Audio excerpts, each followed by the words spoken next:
উপস্থাপন করে তুমি এখানে দাঁড়াতে বাধ্য হবে। এবার তিনি বলেন, তুমি তোমার মৌলিক পরিচয় কি উপস্থাপন করবা?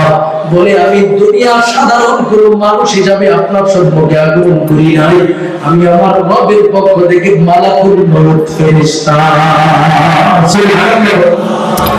মালাকুল মউত ফেরেশতা আমার সামনে এসে বসে, তার মানে আমার তো এই মুহূর্তে আউট, দুনিয়াতে থাকার সুযোগ নাই, আমি দুনিয়া থেকে বিদায় হয়ে যেতে হবে। প্রস্তুত হয়ে গেল, মালাকুল মউতের আওয়াজ শুনছে।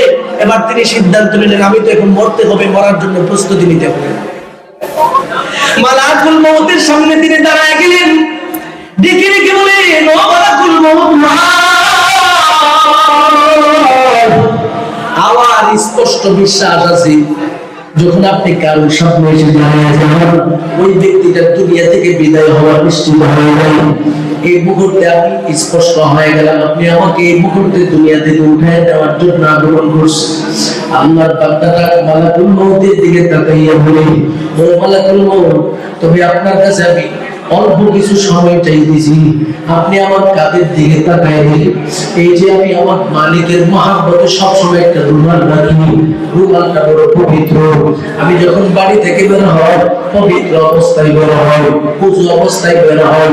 যখন আপনি মালাকুল মউত আমার সামনে এসে উপস্থিত হয়ে যাবে, অন্তত পক্ষে যেন আমি আপনার সামনে একটা সিজদারত অবস্থায় যেতে পারি, আপনি যেন ঠিক এই মুহূর্তে আমাকে জানটা কবজ করতে পারেন।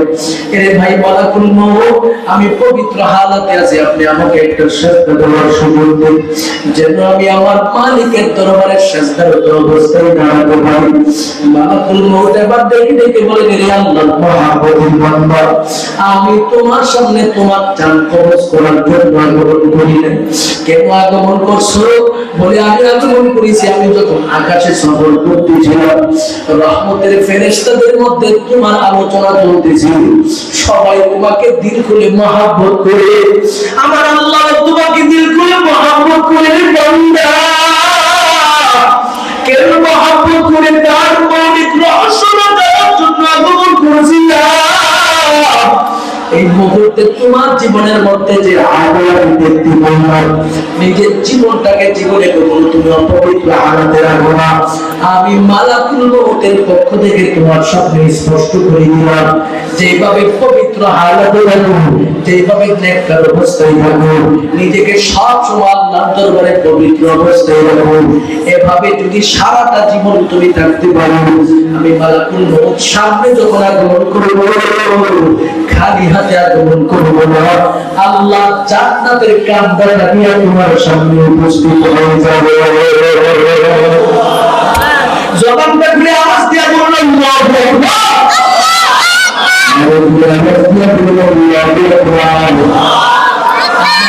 ঘোষণা দিয়ে নিজের জীবনটাকে তুমি পরিপূর্ণভাবে পবিত্র বানাও, আমি আল্লাহ নিজে তোমাকে ভালোবাসবো। অপর্দার অন্তরালের মা, আমাকে জানানো হয়েছে আশেপাশে অনেক মা বোনেরা আজকের এই দিনই মাহফিলের বয়ান শুনতেছি। ওরে মা, আপনার জন্য একটা নসিহত করে দিয়ে যায়, পবিত্রতার গুণ এটা এমন গুরুত্বপূর্ণ গুণ রে মা, এই গুণের ভিত্তিতে যদি আপনি আপনার জীবনটাকে সাজাতে পারেন, তাহলে আপনার ঘর থেকে আল্লাহ পাক আল্লাহর ওলি পাঠাবে, আপনার রেহেম থেকে আমার রবের পক্ষ থেকে আল্লাহর ওলি পাঠাবে। দুনিয়ার জমিনে যত আল্লাহওয়ালা বুজুর্গের দিন আমরা দেখেছি, সবার ইতিহাস তালাশ করে দেখেছি, তাদের আম্মা জান তাদের জীবনটাকে পবিত্রতার জীবনে ঢুকাইছে, পর্দার জীবনে ঢুকাইছে, স্বামীর অনুগত হওয়ার জীবনের ভিতরে ঢুকাইছে। অথচ আমাদের দেশের কত পর্দার অন্তরালের মা বোনেরা রয়েছে, নিজেকে পবিত্র বানাবে তো দূরের কথা, পর্দায় থাকবে তো দূরের কথা, দিন রাত প্রতিটা মুহূর্তে মুহূর্তে স্বামীর সাথে ঝগড়া করে তার কাজ শেষ হয় না। আমাদের সমাজের নারীরা স্বামীর সাথে ঝগড়া করে কি করে না, আছে না? না, অল্পতে তুষ্ট হতে পারে না এই যুগের মহিলা। অথচ আমার নবী স্পষ্ট বলেছে, যে নারী স্বামীর ঘরের মধ্যে অল্পতে তুষ্ট থাকতে পারবে, তার জান্নাত ফাতেমার হাত ধরে হয়ে যাবে।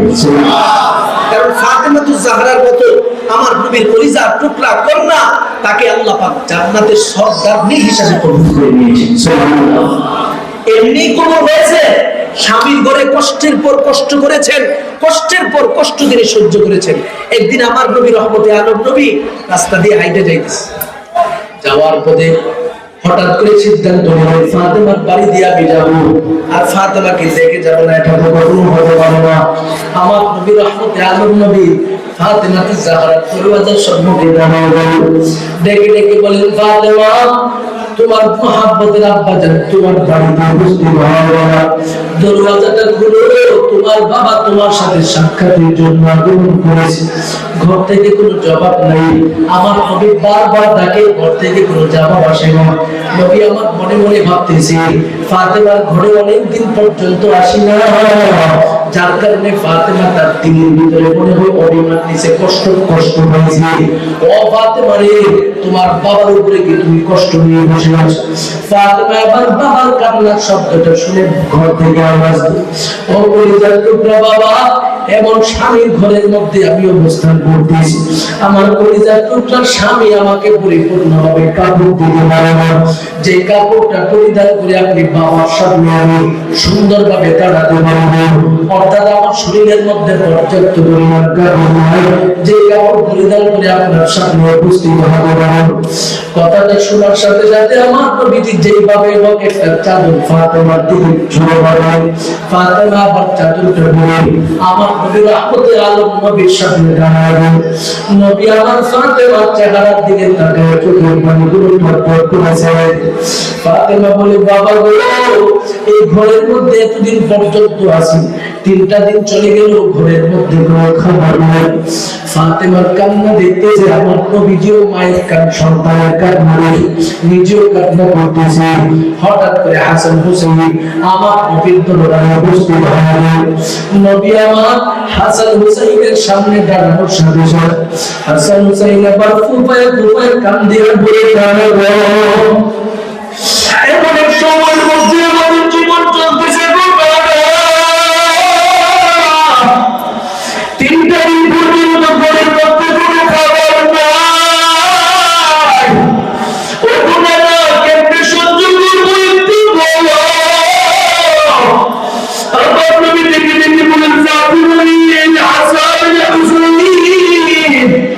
দুনিয়া জমিনের মধ্যে সবসময় সুখ শান্তি থাকে না, একবার দুঃখ আসবে, আমার সুখের আওয়াজ তোমার সম্মুখে আগমন করুন, সুখের হাওয়া নিয়ে থাকবা, দুঃখের হাওয়া নিয়ে জীবন পরিচালনা করবা, তার মধ্যে আমার রবের পক্ষ থেকে রহমতের বাতাস বইবে।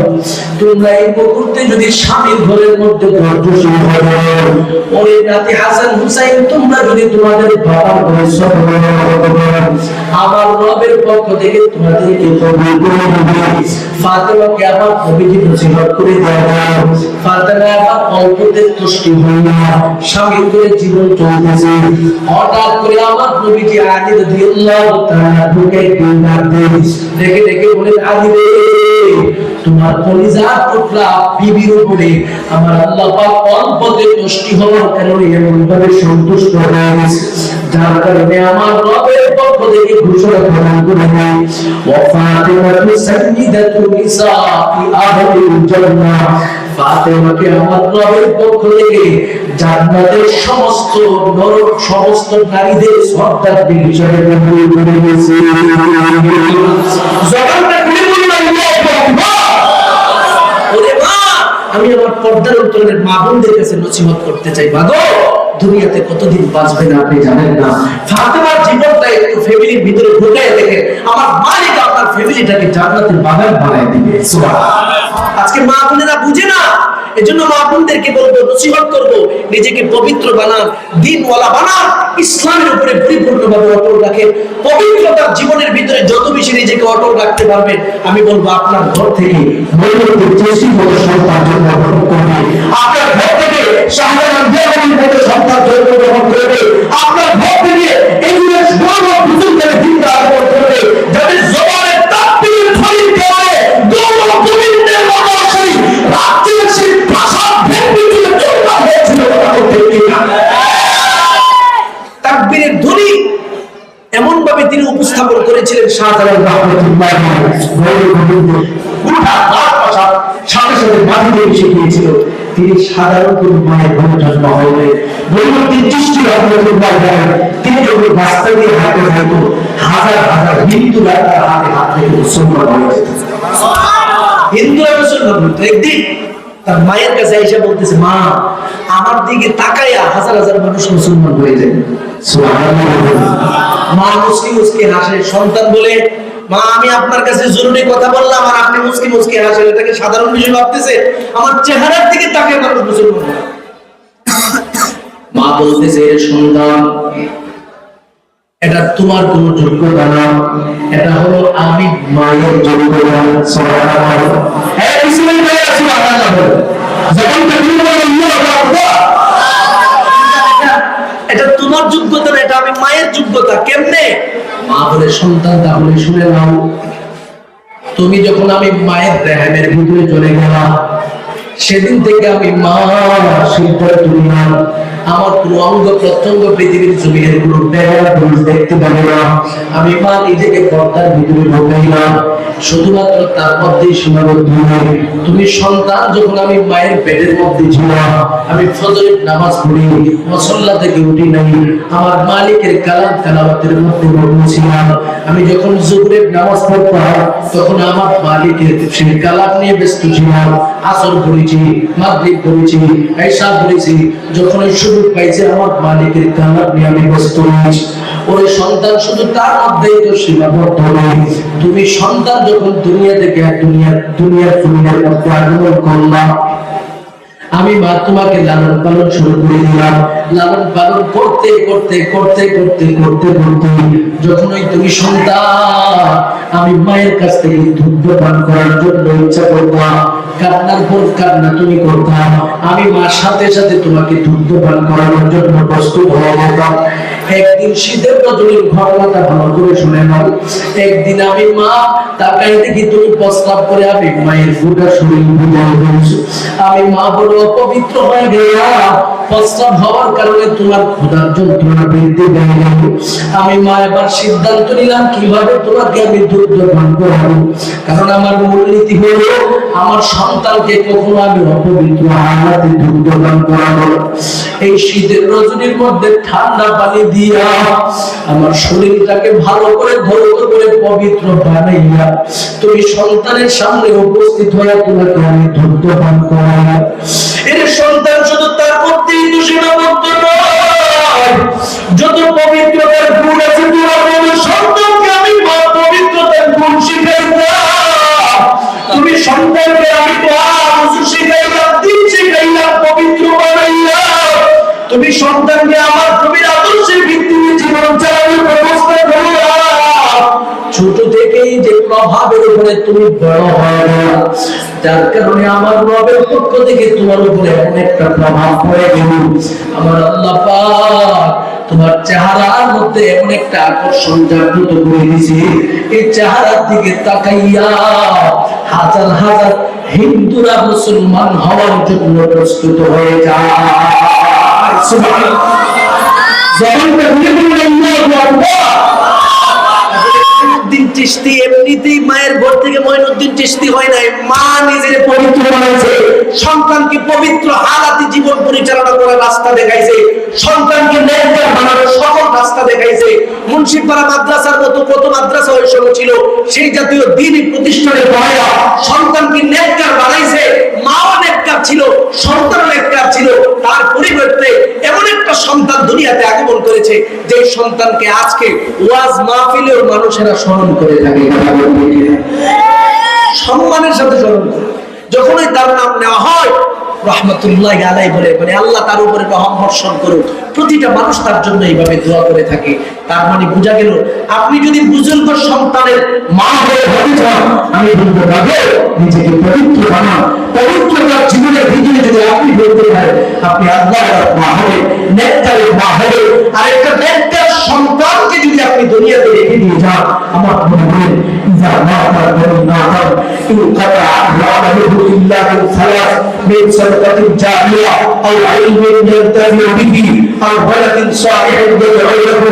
আমার নবী ঘোষণা দিয়েছেন, জমিনের মধ্যে কোন মহাব্বতের বান্দা যদি দুনিয়াতে তিনটা গুণ রেখে দিয়ে যেতে পারে, সে কবরের মধ্যে বসে থাকবে, তিনটা প্রতিষ্ঠান দুনিয়াতে থাকবে, তার কবরের মধ্যে নেকের ভান্ডার যেতে থাকবে। সুবহানাল্লাহ।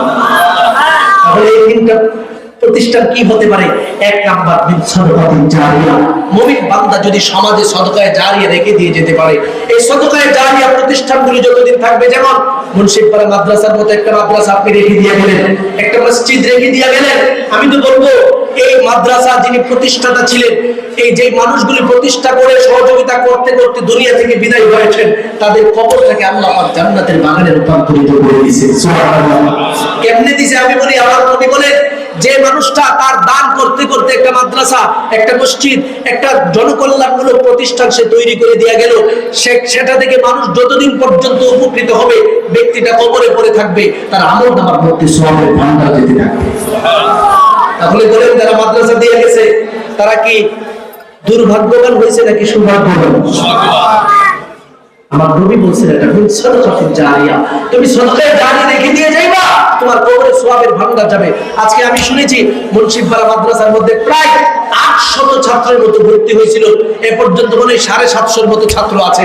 এই ছাত্রগুলি যারাই 5 ওয়াক্ত নামাজ পড়বে, পাশাপাশি জিকির আজকারে মগ্ন থাকবে, কোরআন তেলাওয়াতে মগ্ন থাকবে, তাহাজ্জুদের নামাজের মধ্যে দাঁড়ায় যাবে, প্রতিটা নামাজের প্রতিটা সিজদার সওয়াবের অংশ যারা এই দ্বীনের লাইনে দান করতে করতে প্রতিষ্ঠানগুলোকে বানায় দিয়ে দেব, প্রত্যেকের কবরের মধ্যে চলে যাবে। সুবহানাল্লাহ। আপনারা বলবেন, যারা প্রতিষ্ঠা করে দিয়ে গেছে তাদের কবরে যাবে, আমাদের কবরে যাবে না। হ্যাঁ, আপনাদের কবরে যাবে, আপনাদের কবরে যাবে। আপনি যদি 10টা টাকা দিয়ে ওই মাদ্রাসার মধ্যে সহযোগিতা করে গেছে, এই 10 টাকার সওয়াব আপনি কবরের মধ্যে পেয়ে যাবেন। সুবহানাল্লাহ। এই হলো আমার নবীর প্রথম নাম্বার কথা। 2 নাম্বার, আল ইলমিন ইয়ানতাফি বিহি, এমন একটা ইলম তুমি দুনিয়াতে রেখে দিয়ে গেছো, যে ইলমটা অন্য একটা ছাত্রের কাছে তুমি দিয়ে গেছো। এই ছাত্রকে মুহাদ্দিস বানায় আপনি দিয়ে গেছে, ওই ছাত্রটা আবার মুহাদ্দিস হয়ে আরেকজনকে মুহাদ্দিস বানালো, আরেকজনকে মুফাসসির বানালো, আরেকজনকে কোরআনওয়ালা বানালো। যতদিন পর্যন্ত এই ধারাবাহিকতা থাকবে, মুহাদ্দিস সাহেব কবরে চলে গেছে, আরেকটা ছাত্র মুহাদ্দিস বানিয়ে দিয়ে গেছে, ছাত্র মুফাসসির বানিয়ে দিয়ে গেছে, ছাত্রকে কোরআন শিখিয়ে দিয়ে গেল, প্রত্যেকটা সওয়াবের অংশ তিনি কবরে বসে বসে পাবেন। এরপরে আমার নবী বলেন, আওয়ালাদিন সালিহিন ইয়াদউনাহু, তুমি যদি বলবি চেষ্টির মায়ের কবর একটা নেককার সন্তান দুনিয়াতে রেখে দিয়ে যেতে পারো, আমার নবী রহমতে আলামিন বলে, সন্তানটা দুনিয়াতে যতদিন পর্যন্ত থাকবে, বাপ মা কবরে পড়ে থাকবে, যতবার ফজর পড়বে, যতবার যুহর পড়বে, যতবার আসর পড়বে, যতবার মাগরিব পড়বে, প্রতিটা সওয়াব তার বাবা মা কবরের মধ্যে চলে যাবে। সুবহানাল্লাহ। এজন্য নিজের জীবনটাকে পবিত্রতার জীবনে ঢোকাতে হবে, পাশাপাশি আমার নিজের জীবনটাকে যত বেশি পারি দান সদকার গুণের ভিতরে ঢুকাবো। এই গুণগুলি যত আমার জীবনে থাকবে, আমার জীবনকে আমার ভালো সফল বানায় দেবে। এজন্য আমরা সৌভাগ্যবান, আজকে এই মুন্সিপাড়া মাদ্রাসার মতো একটা বিশাল দাওরায়ে হাদিস পর্যন্ত একটা মাদ্রাসা এখানের মধ্যে রয়েছে। এই মাদ্রাসার মধ্যে প্রতিটা দিন ক্বালা রাসূলুল্লাহ সাল্লাল্লাহু আলাইহি ওয়াসাল্লাম পাঠ হয়, মিশকাতের ক্লাসের মধ্যে ক্বালা রাসূলুল্লাহ সাল্লাল্লাহু আলাইহি ওয়াসাল্লাম হয়। দাওরার প্রতিটা কিতাব উস্তাদরা যখন পড়ায়, সকাল 7টা থেকে ঘন্টা শুরু হয়ে যায়, ক্বালা রাসূলুল্লাহ সাল্লাল্লাহু আলাইহি ওয়াসাল্লাম পড়তে থাকে। যতবার পড়ে ততবার দরুদ চলে, যতবার দরুদ চলে ততবার সওয়াবের ভান্ডার এই এলাকার মধ্যে পড়তে থাকে। আর প্রতিটা সওয়াবের অংশ দানবীর মানুষগুলির আমলনামার মধ্যে আল্লাহ এড করে দেয়। সুবহানাল্লাহ। এজন্য আমি সবার কাছে বলবো, যাদের কলিজার টুকরা বাবা মা না, এই কলিজার টুকরা বাবা মাকে স্মরণ করে অন্তত পক্ষে এই জাতীয় প্রতিষ্ঠানে দান করবো। আমি আমার মাকে হারালাম, আমি আমার বাবাকে হারালাম। আজকে যদি আমার বাবা থাকতো, আমি লক্ষ লক্ষ টাকা তার চিকিৎসার জন্য খরচ করতে হতো। আমার কলিজার বাবা আজকে দুনিয়া থেকে বিদায় হয়ে গেছে, আমার কলিজার মাটা দুনিয়া থেকে বিদায় হয়ে গেছে।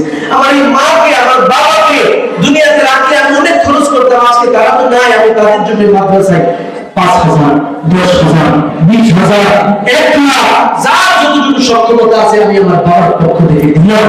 আমার সওয়াবটার সাথে সাথে বাবার নিয়ত করে দিব, বাবার কবরে যাবে, মায়ের নিয়ত করে দিব, মায়ের কবরে চলে যাবে। সুবহানাল্লাহ। তাহলে এমন নেককার সন্তান দুনিয়াতে থাকার প্রয়োজন আছে না নাই? এখান থেকে আমি আপনাদের সম্মুখে কয়েকটা এমন নেককার সন্তান চাইতেছি, যে নেককার সন্তানগুলো কলিজার টুকরা বাপটাকে স্মরণ করে যে হুজুর, আজ থেকে 1টা বছর আগে, 2টা বছর আগে, 5টা বছর আগে, 10টা বছর আগে, 20টা বছর আগে আমার কলিজার বাবাটা আমাকে ছেড়ে দুনিয়া থেকে বিদায় হয়ে গেছে। আমার এই বাবাকে স্মরণ করে, আমার মাকে স্মরণ করে দিনের এত প্রতিষ্ঠানের মধ্যে আমি 5টা হাজার, 10টা হাজার, 20টা হাজার, 30টা হাজার টাকা দান করবো। এবং কলিজার টুকরা নেককার বাবা মা, নেককার এমন করে ভালোবাসার সন্তান আছে কিনা হুজুর, আমি এখানে দান করবো। আমার বাবার জন্য একটু দোয়া করবেন, কে আছে? সবার আগে যে মানুষটা বলবেন আমি তার জন্য আন্তরিকভাবে একটু দোয়া করতে চাই। আমার ডানে বামে সামনে পিছনে কেউ যদি অতিথিরা থাকে আপনারাও বলতে পারেন, আল্লাহ এখান থেকে এমন তো একটা নবীন বান্দা বাবা মা পাগল সন্তান তৈরি করে দিন, যারা আজকে কলিজার বাবা মাকে না ভুলতে পারে তাদের জন্য মাদ্রাসায় দান করে শরীর হবে। আল্লাহ তাদের বাবা মা ভালো হবে, আপনি জান্নাতের বাহন বানায় দিবেন। সবাই জবানটা খুলে বলুন আমিন। পিছনের ভাইরা জবানটা খুলে বলুন আমিন। দেখি কে আছেন ইনশাআল্লাহ মহব্বতের সাথে বলবেন যে হুজুর আমি 5টা হাজার দিব, 10টা হাজার দিব, 20টা হাজার টাকা দিব, 30টা হাজার টাকা দিব। আমার ডানে বামে সামনে পিছনে যদি কোনো অতিথিরা থাকে আপনারা বলতে পারেন আমি এখান থেকে শুধু বাবা মা পাগল একটা সন্তান আমি চাইতেছি, যে সন্তানগুলো বাবা মাকে ভালোবাসে আজকে এই মাদ্রাসার মধ্যে থেকে কিছু টাকা দিয়ে শুরু হবে, আমি তার জন্য আন্তরিকভাবে দোয়া করবো। আল্লাহ আমার এই ভাইদেরকে আপনি কবুল করেন। সবাই বলুন আমিন। কে কে আছেন ইনশাআল্লাহ বলতে পারেন, একটু হিম্মত করেন সবাই বলুন সুবহানাল্লাহি ওয়া বিহামদিহি সুবহানাল্লাহিল আযীম সুবহানাল্লাহি ওয়া বিহামদিহি সুবহানাল্লাহিল আযীম। কোন মজলিসের মধ্যে কারো দানের মাধ্যমে যদি দানের ধারাবাহিকতা শুরু হয়ে যায়, অন্যান্য লোকেরা শেষ পর্যন্ত যারা দান করবে তাদের সবার আমলনামায় যতটুকু সওয়াব হবে এমন সওয়াব প্রথম ব্যক্তির আমলনামার মধ্যে আল্লাহ পাক দান করে দিবেন। সুবহানাল্লাহ বলবেন। এটা মিশকাত শরীফের হাদিস। দেখি কে আগে সবার আগে এই জবাবটা দিতে পারে। আচ্ছা, আমাদের মাদ্রাসার সম্মানিত মুহাদ্দিস, তিনি আমার ভগ্নিপতি হয়, আমার মহাব্বতের দুলাভাই আনোয়ার শাহ সাহেব, পাশাপাশি আমার ভাগিনা হলো আমাদের আদনান, পাশাপাশি আরেকজন ভাগিনাও আছে এই মাদ্রাসায় পড়ে না, এই মাদ্রাসা থেকে আজকে পাগড়ি নিবে। সবার পক্ষ থেকে তার মহাব্বতের দাদা ইসালে সওয়াবের জন্য সে সর্বপ্রথম 5টা হাজার টাকা দিয়ে শরীক হয়েছে। দেখছেন, দাদা পাগল সন্তান এদেরকে বলা হয়। এবং নেককার নাতি-নাতগুলো রেখে দিয়ে যাবে, যে নাতিগুলো এইভাবে দাদা মারা যাওয়ার পরেও, দাদা মারা গেছে তারা জীবনে কখনো তাদের দাদাকে দেখতে পায় নাই, কিন্তু নাতিটা নেককার হওয়ার কারণে আজকে মাদ্রাসায় দাদার জন্য দান করেছে। আল্লাহ আমার এই কলিজার টুকরা যে মানুষগুলো 5টা হাজার টাকা দান করেছে, তার বাবা সহ আর এখানে সন্তানেরা সহ তার দাদার পক্ষ থেকে আমার ভাগিনা Adnan. Thank you for watching this video.